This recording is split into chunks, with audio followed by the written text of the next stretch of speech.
panjang, Dewi dan Ridwan. Ya, kita doakan semoga cepat sembuh sehingga bisa mengikuti pembelajaran hari ini. Ya. Oke, untuk selanjutnya ya, sebelum kita mulai ke pembelajaran, alangkah baiknya kita berdoa terlebih dahulu ya. Silakan untuk kakek memimpin doa. Berdoa dimulai.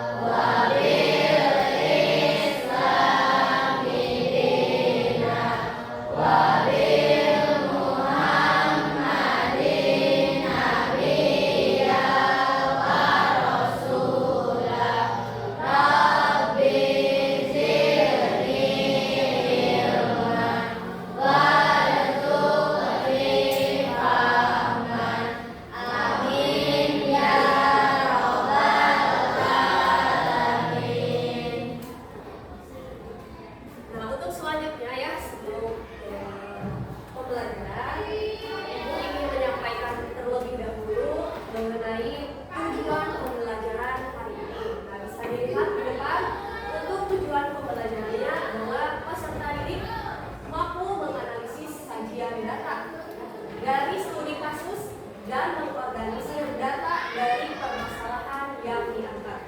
Lalu tujuan yang kedua adalah peserta didik mampu menyajikan data dalam bentuk visual, contohnya seperti grafik, ada grafik batang, kemudian ada diagram lingkaran atau diagram garis, menggunakan alat digital atau manual. Di sini dan mampu menyebutkan minimal satu temuan dari data tersebut. Itu adalah tujuan pembelajaran hari ini. Untuk selanjutnya, di sini Ibu memiliki sebuah video ya, yang harus kalian simak baik-baik ya. Di sini ada sebuah video, silakan kalian tonton dan simak baik-baik.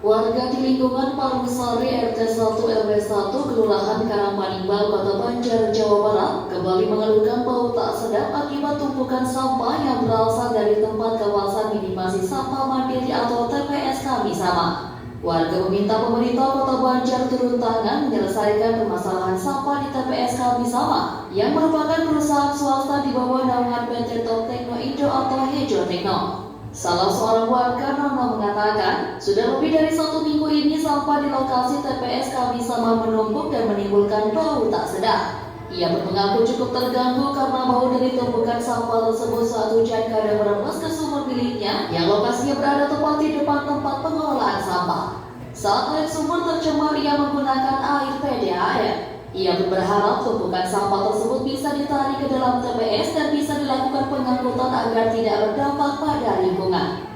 Yang air semua yang bau itu bisa dipakai. Bisa. Ibu dari mana? Ambil dari sana, dari PAM. Dari PAM. Ambil dari Sukawinta. Sehari-hari Bu ya? Kalau ada itu ada orang itu beli air galon buat minum. Warga lainnya Sumitri mengatakan warga di lingkungan sekitar cukup terganggu dengan adanya bau yang berasal dari tumpukan sampah tersebut. Lokasinya dekat dengan tempat anak-anak belajar mengaji sehingga membuat tidak nyaman. Menurutnya, tumpukan sampah tersebut bukan hanya sekarang ini tetapi sudah beberapa kali kejadian. Ini udah berapa hari Bu? Udah berapa kali kejadian begini, kan baru kali ini aja. Sudah lama Bu ya? Udah lama, udah sering gitu kok. Udah demo kemarin diangkut, udah beres. Sekarang udah mulai rame. Tidak ada pengelolaan ini. Berarti ini nggak ada orang sama menumpuk saja Bu ya? Biasanya diangkut. Ini udah berapa hari yang sekarang? Kalau sekarang kayaknya udah beberapa hari ini. Ayo, Pin. Kerjaan ini baru 2 hari sekarang. Ini celaka. Kemarin sih, kayaknya Sementara itu, pengelola TPS Kami Sampah Delta Noval mengatakan sudah mengetahui adanya keluhan warga terkait terjadinya penumpukan sampah tersebut. Penumpukan sampah di dalam TPS Kami Sampah tersebut sudah terjadi sejak 1 bulan yang lalu. Adapun untuk penumpukan sampah di depan gerbang sudah sekitar 2 minggu lebih. Pihaknya juga sudah berkoordinasi dengan instansi terkait untuk membantu menangani permasalahan tumpukan sampah tersebut, tetapi belum ada respon. Hampir seminggu yang lalu lah dan surat diminta bantuan terkait penarikan korupsi, misalnya korupsi sudah mulai masuk. Kemudian kita juga masih menunggu balasan dari pihak dinasnya terkait teknisnya bagaimana. Ya, saya juga masih menunggu sih Pak. Lanjutnya menyebut instansi terkait sebetulnya juga telah melakukan pengangkutan sampah yang menumpuk tersebut. Tetapi kuota pengangkutan sampah tersebut kadang berkurang sehingga sampah yang tidak terangkut otomatis menumpuk. Sampah yang masuk ke TPS juga saat ini masih bercampur antara sampah organik dan non-organik, belum menjadi sampah terpilah. Namun begitu untuk menarikan sampah ke warga ke TPS Kami Sampah tidak mengalami kendala dan tetap berjalan. Bulisin Harapan Rakyat Banjar.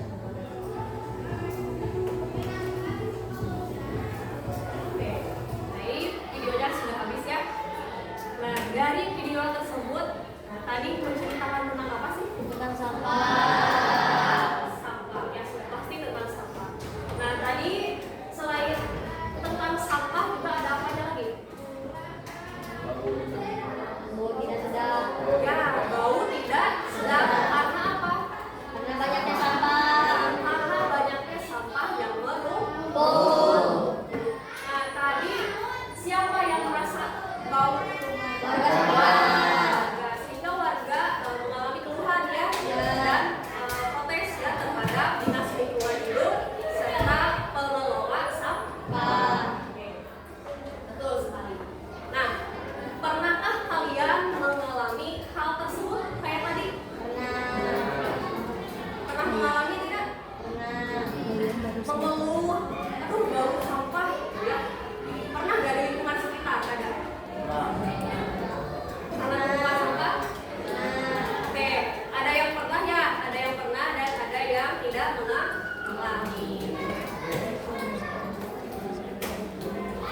Oke, nah, jadi kalian sudah menonton video nyata yang tadi ditayangkan, ya, penuh suara warga yang mengeluh terhadap masalah sampah, ya. Nah, warga juga ingin mengalami perubahan ya, mengalami perubahan. Nah, ini bukan hanya bau sampah ya, tetapi juga data ya, data yang belum disampaikan dengan baik. Ya. Disinilah kalian berperan penting. Nah, jika data ya seperti jumlah sampah, kemudian jadwal pengangkutan sampah itu disampaikan dengan jelas, maka suara warga akan kuat ya, kemudian terukur dan meyakinkan. Nah, hari ini kita akan belajar tentang penyajian data dari permasalahan. Ya. Nah, hal ini juga kalian menjadi siswa yang pembelajar tentang membuat sebuah data, ya, membuat sebuah data dan menyajikan dari studi kasus ya, data dari studi kasus. Selain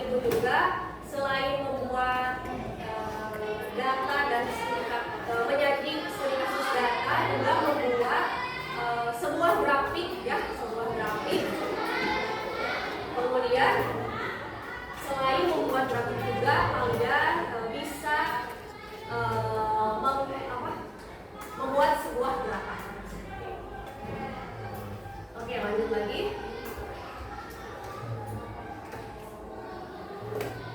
Nah, sekarang coba perhatikan lagi ke depan ya.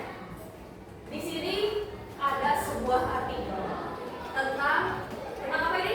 Tentang sampah. Masih sama tentang sampah ya. Masalah sampah di kami sama. DLH Kota Banjar kami langsung tindak lanjuti. DLH ini adalah Dinas Lingkungan Hidup. Ya. Oke, nah untuk kalian kalau misalnya ingin melihat beritanya secara langsung boleh nge-scan ini QR code menggunakan HP-nya. Nanti kalau penasaran ya silakan dibuka dan dibaca artikel mengenai masalah sampah di kami sama ya. Oke, nah dari artikel ini tentang masalah sampah ya, studi kasus tersebut, menurut kalian kira-kira data apa sih yang harus dikumpulkan oleh DLH atau Dinas Lingkungan Hidup dan juga pengelola ya untuk memvalidasi keluhan warga ya, untuk memvalidasi keluhan warga. Lalu bisakah kalian memvisualisasikan data ya dengan bentuk diagram ya. Nah, pertanyaan itu nantinya akan dijawab oleh kalian sendiri di dalam sebuah lembar kerja unik ya. Nah, sekarang Ibu minta kalian silahkan duduknya secara berkelompok. Silakan.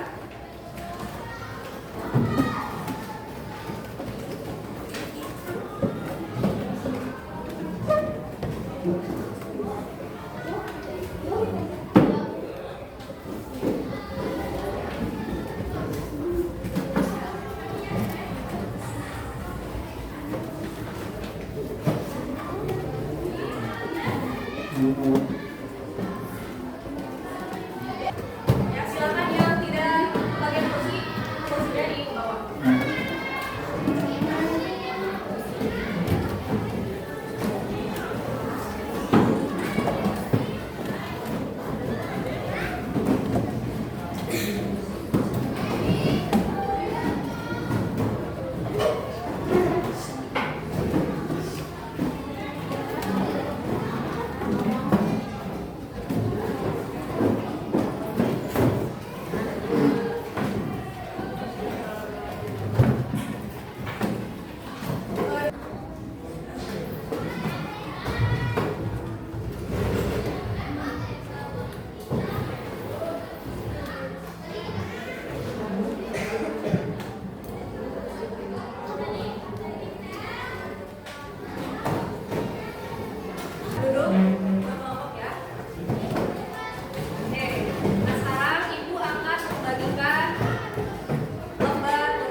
ya.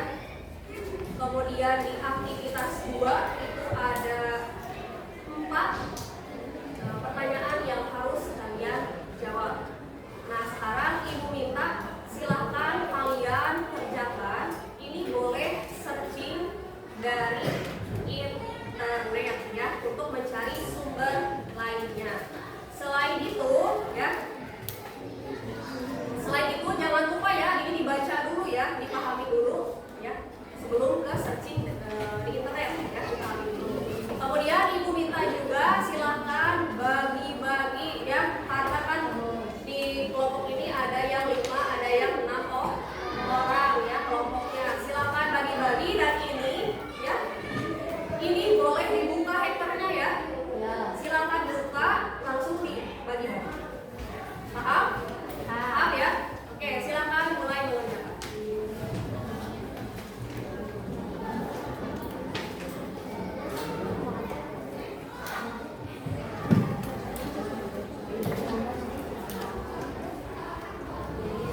Kalau nanti misalnya ada yang tidak mengerti, boleh angkat tangan ya, nanti Ibu dan menjelaskan ya.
Selanjutnya, Ibu ingin tahu pemahaman kalian ya, pemahaman kalian selama tadi belajar ya, sejauh mana.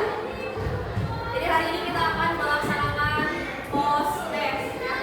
Silakan gunakan HP-nya lagi. Gunakan HP-nya lagi ya. Yang membawa HP boleh scan QR code di depan ya, atau nanti di-share oleh Sheila tadi ya. Silakan di-share ke grup linknya. Nah, untuk yang tidak membawa, Ibu kasih soal dalam bentuk tulis ya.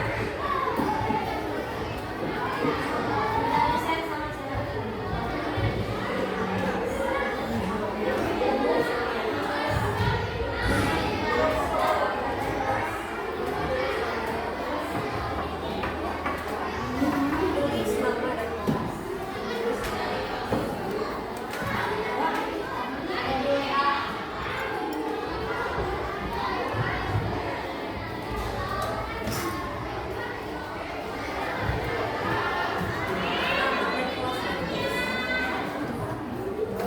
silakan nama kelas diisi ya.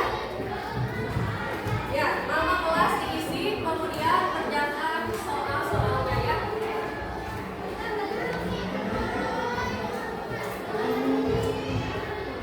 5 menit cukup ya. Karena hanya 5 soal ya, sedikit.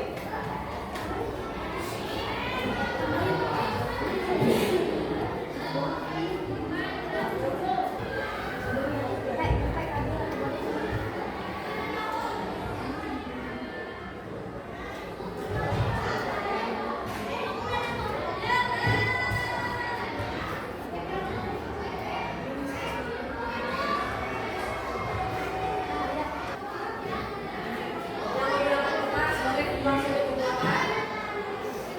Kalau yang di HP kan sudah otomatis mengumpulkan ya.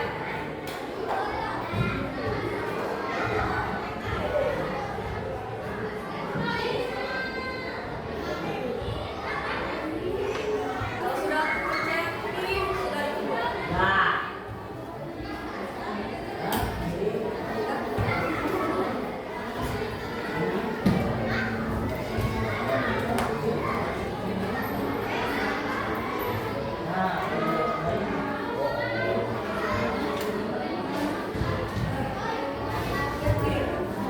Yang di HP tinggal dikirim saja ya.